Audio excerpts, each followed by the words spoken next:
Welcome to NovoEdTalks, where we reveal real-world strategies and expert insights from learning and development professionals. In every episode, we chat with practitioners, course designers, learning strategists, and business leads. We hear about their experiences in the learning industry and predictions for the profession and the trends that they're seeing. But before we get started, a little bit about NovoEd.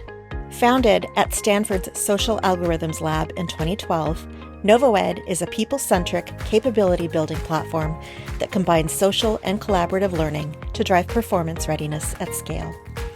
Through cohort-based experiences centered around human interaction, NovoEd taps into collective wisdom, placing each learner at the center of perspective, application, and expertise. Large enterprises such as 3M, GE, Marriott International, and Nestle partner with NovoEd to accelerate their critical initiatives, reconnect teams, and achieve rapid alignment through learning that is felt, experienced, and swiftly transformed into impact. Now, let's meet our guest for today's episode. Welcome back, everyone, to another episode of the NovoEdTalks podcast, a place for training trailblazers to get real. I'm Lynn Christensen-Esker of NovoEd, and today I'm joined by Andrew Vecchiarelli, Senior Manager of Learning Strategy and Skills of the Canadian member firm of Grant Thornton International, one of the world's largest, most prestigious accounting firms. Andrew, welcome to NovoEdTalks. Hi, Lynn. Thanks for having me. Let's start off with a little bit about your background and your role there at Grant Thornton.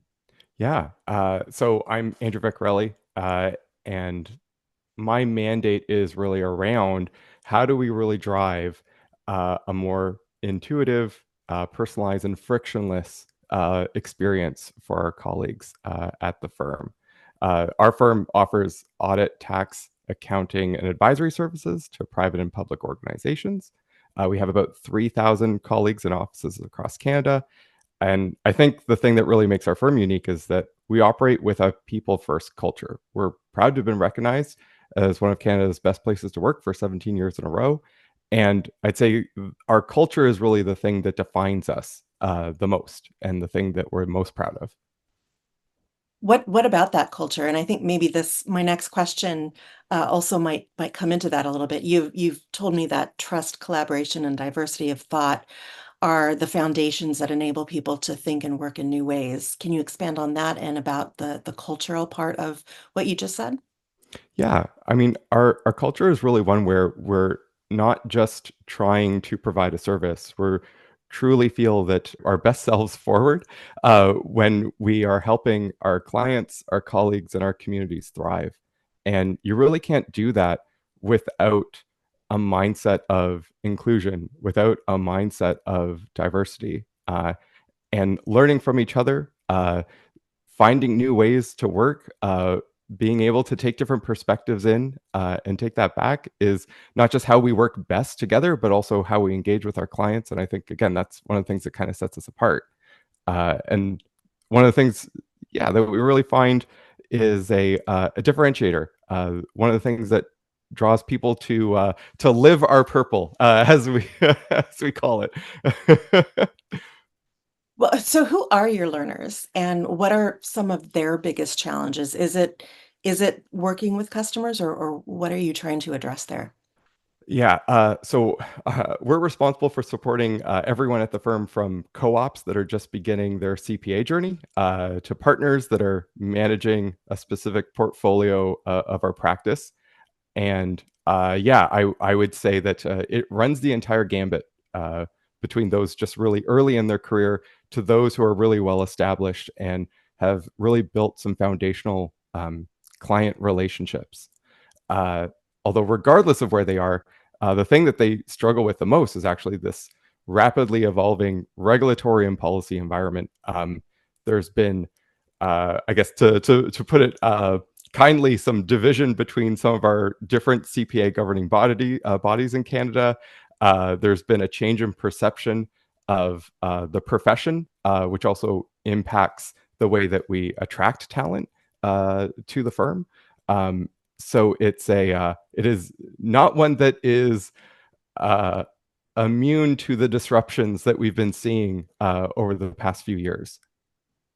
Uh, So I was going to ask you about your biggest L&D challenges. Is it that regulatory environment? In some respects.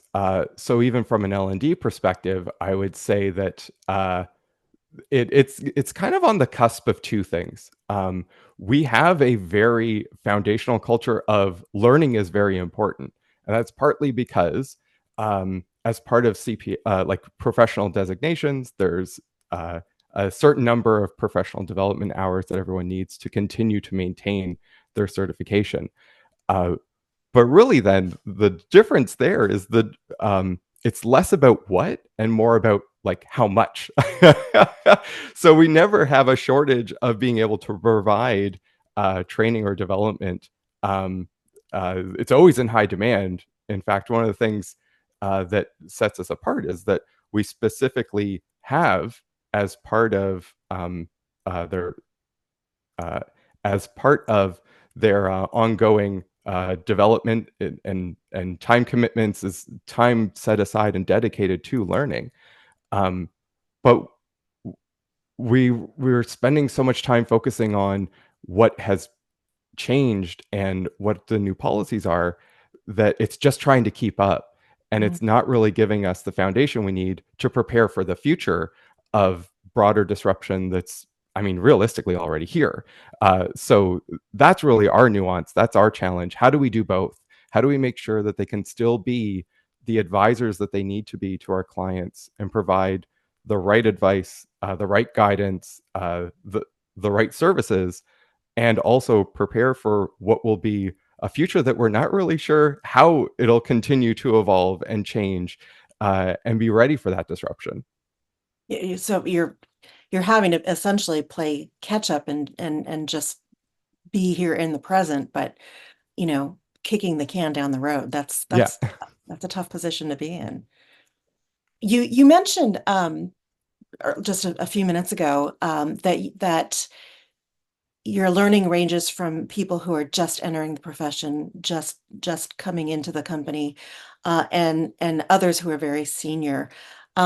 Does like mentorship or coaching or anything like that come into play with especially like people just entering the profession? Yeah, actually, that's one of the things that we hear the most of. Um, so coaching is one of the foundational elements to all of our leadership development programs.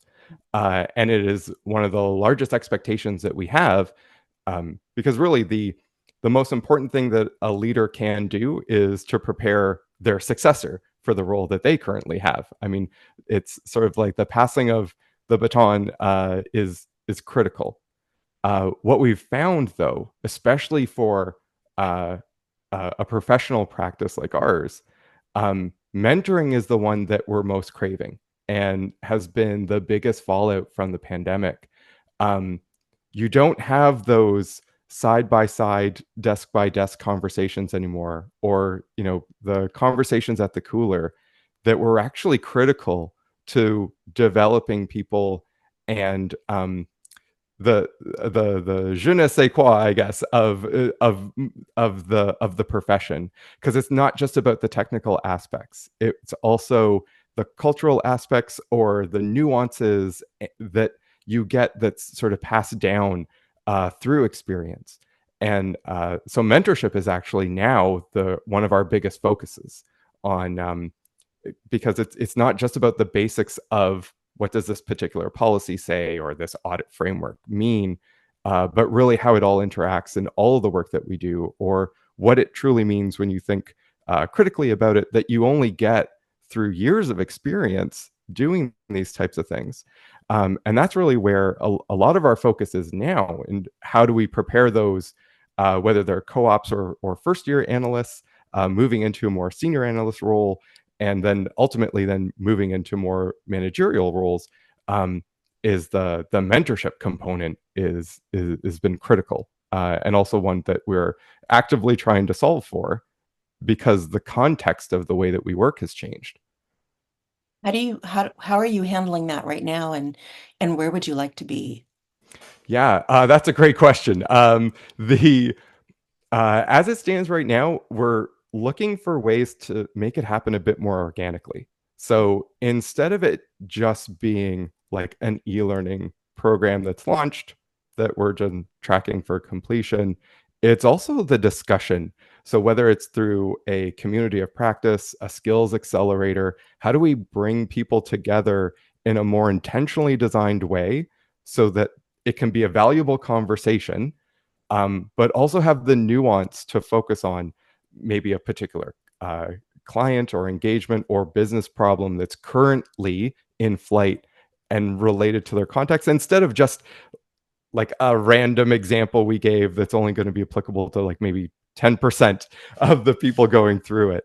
And that's really where the balance comes into how are we setting up either those moderators or people, I don't want to say that are facilitating, they're really there just to help guide the conversation.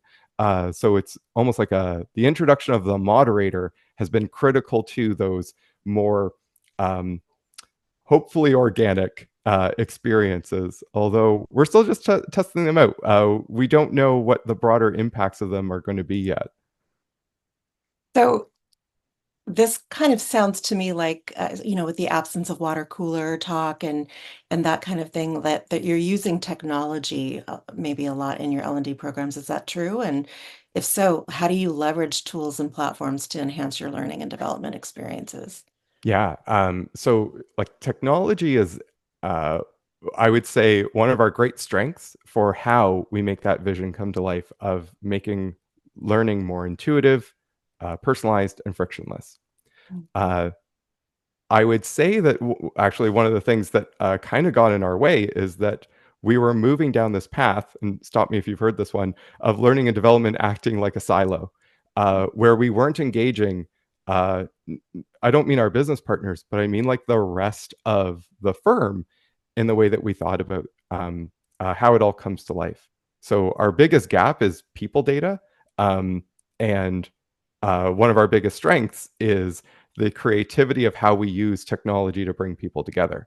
So the our biggest so the sort of the sum of those two things is that we don't always know if we have the right people there, but we definitely know that we're creating a really strong experience that is doing things like meeting people where they are, um, doing it a bit more just in time, um, and thinking about our learning ecosystem like you would a tech stack of how are all these pieces interconnected and speaking to each other so it'll feel seamless.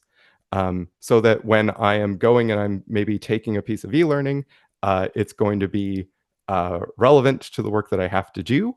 And then we may have things that are just in time, like a flow of work type tool that's helping you navigate through technology. And then maybe there is something that is going to bring everyone together in a really streamlined and unified way to maybe discuss what some of those broader implications are in a community of practice type experience. So technology is foundational to all the work that we're doing. But where we do need to be a lot more intentional is how we partner, not just with our business partners, but with the rest of HR, how we become best friends with our procurement partners, because you can't bring in technology without procurement or finance or technology also at the table.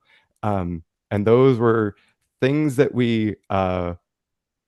I would say maybe letting fall by the wayside, that we're taking a lot more of an intentional approach of fostering those types of relationships. How are we in their meetings so we know what's coming down the pipeline and they know what's coming down our pipeline, and we're working strategically together in a way that we hadn't before.